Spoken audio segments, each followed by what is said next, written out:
Have you ever wondered what the purpose of school is? Why do we go to school every day and learn about things that we probably won't use in our future? Like geometry or calculus? Why do we do them every day when most of us are certain that we won't be needing this knowledge at all in our future? Well, let's circle back to the bigger question. What's the purpose of school? Before you think about the answer to that question, I would like to share with you my story. When I first got to America in August 2020, I really had no idea of what America's schools were like. I remember back in Hong Kong, my school experience was pretty strict. And I had a much different mindset there compared to here in the USA. My schedule back in Hong Kong was so packed with academic activities and homework that I literally had no time to do anything else. I remember back in Hong Kong, a typical day of my life would be wake up, go to school, do sports, have at least 3 hours of tutoring, do homework, and sleep. That repeats every single day. I expected things to be at least the same when I got to America. But I found out I was wrong. Within the first couple of months in America, I realized that schools here aren't expecting too much out of you.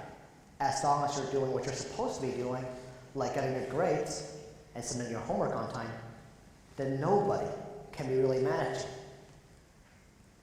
So if students today are doing what they're supposed to be doing and still unhappy about their academic and educational experience, shouldn't we make changes to the entire system? But I'm getting ahead of myself.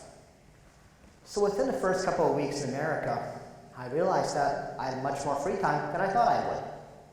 So, my grades were good and my teachers loved me, but I just felt like there was a lot more that I wasn't doing.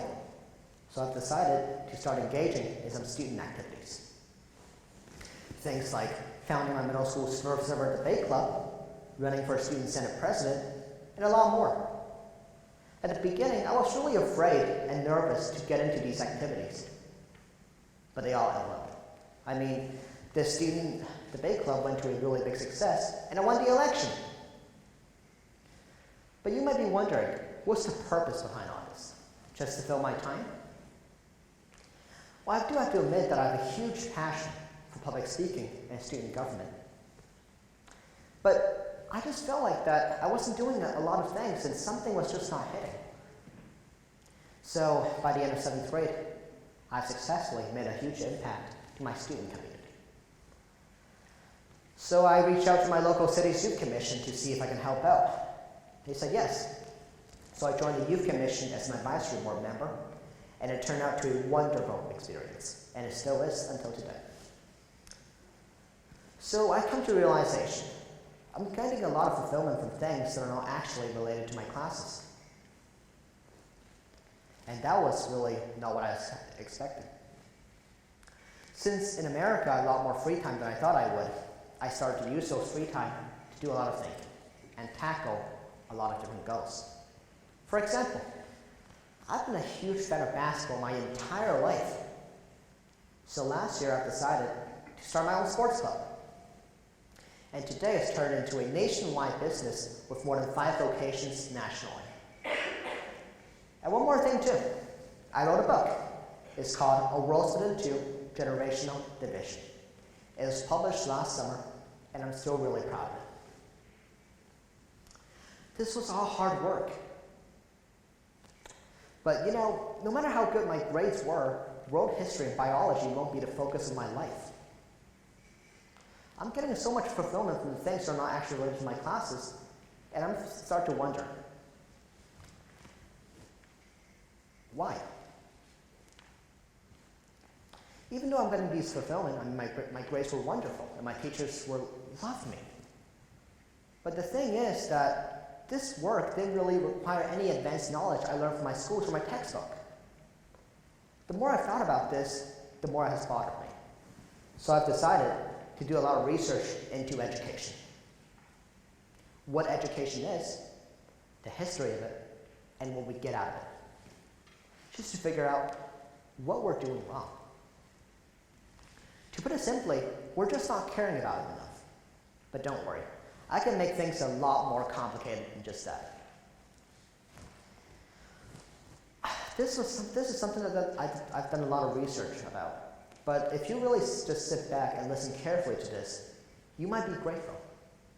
And maybe someday your kid will be thankful that they don't have to learn English in a bored and semi-conscious pace like you were. But before we get into too deep about education, let's look at a group of statistics. A survey conducted by the AACU revealed that only 55% of students in high school said that they're ready for the real world. Well, what does that mean? It just means that no matter the endless hours that we put our students through, the 13 years of education system that has been developing for the past hundreds of years, the ones who finished it are still unprepared for the real world. The more research I've done on this, the more convinced I am that if we don't make any changes to this system, the situation will get worse.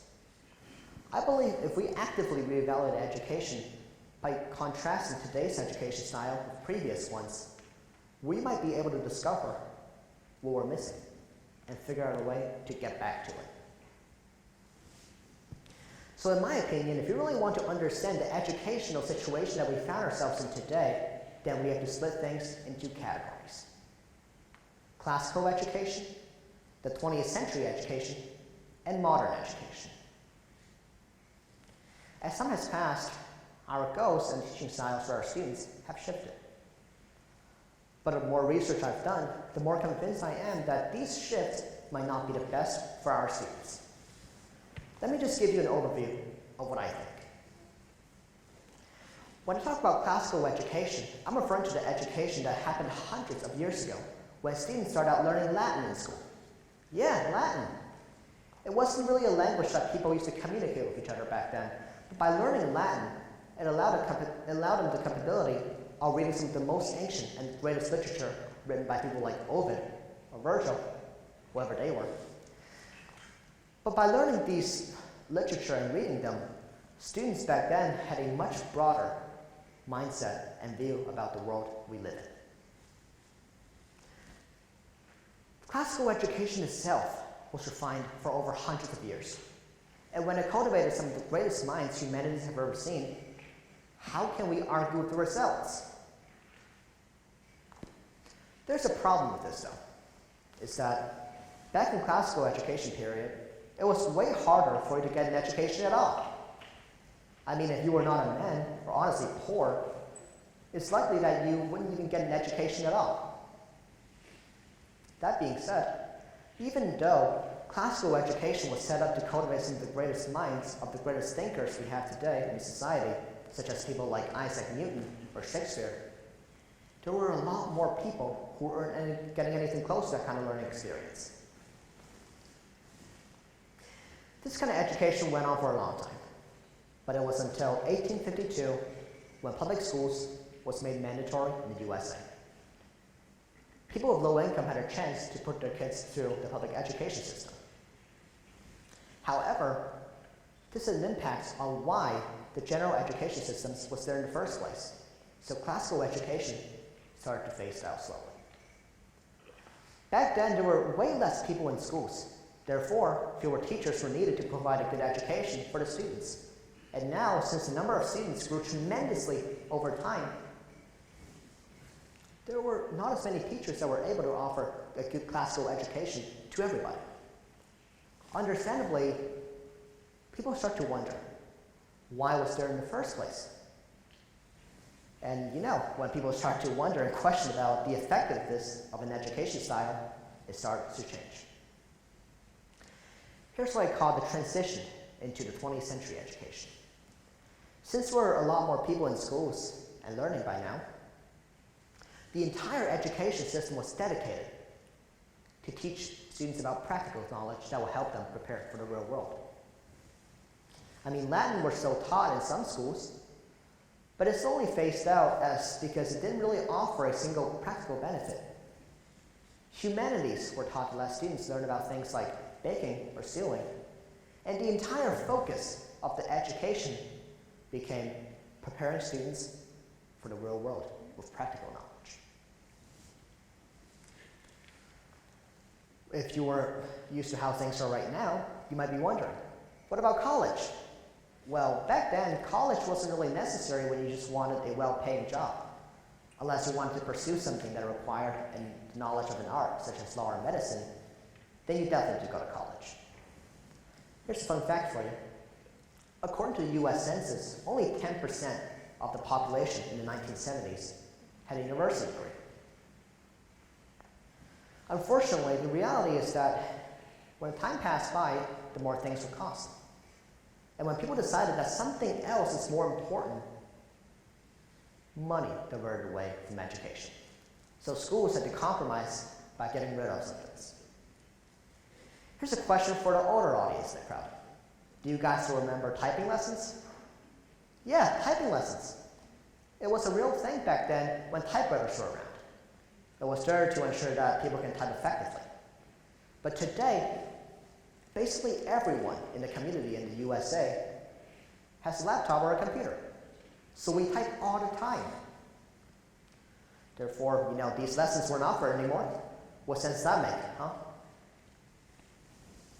The more I've read about this and similar cases, the more clear it's become to me that these are all reality of what we call modern education.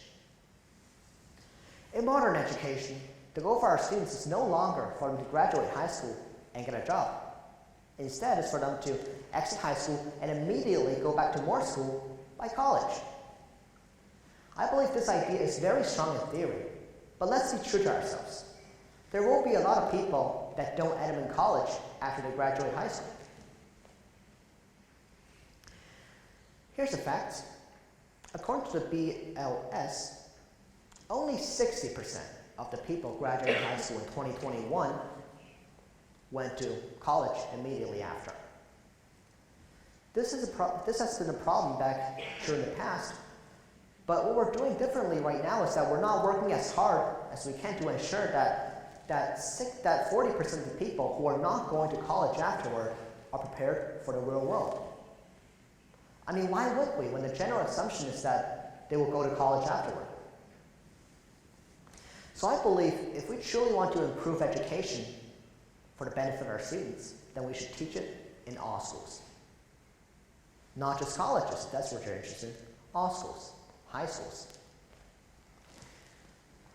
I mean, if we really truly value education, then why aren't we teaching our students about the arts and skills that come with it? I believe if students are required to think critically about education and learn the basic principles of it before they even graduate high school, it will give them a much better mindset on what education should be and what the purpose of it is. And of course, it will create us way more engaged teachers for our future children in this society. Let's circle back to myself. I've been up to a lot of great things in my life, but it's all because that I used and utilized all the resources around me. Instead of just complaining there's nothing to do, I created opportunities for myself, whether it's starting a sports club or participating in community projects. I'm happy about what I'm doing because I'm passionate about the things I'm doing. I've been able to accomplish many great things in my life, but I don't think it's fair for students to work so hard and go so far out of their way just to realize what they're fully capable of doing. Therefore, I think we should place a focus on education in our education systems. Wow, when I say it like that, it sounds pretty obvious, doesn't it? So, is school a chore? In my opinion, it shouldn't be. But to many of our modern students today, it is a chore. The most ideal form of education to me personally is something that can inspire passions. Because I believe by doing something that you're passionate about will lead you to a meaningful life. This has been true in the past, but now we're just losing focus, and we need to regain it. If we really want to enhance the education experience for our children, then the lows of the experience will be tolerable and the peaks of the experience will be better than ever. If anything is true, it's this: education matters. Come on, let's say it together. Education matters. Thank you for coming.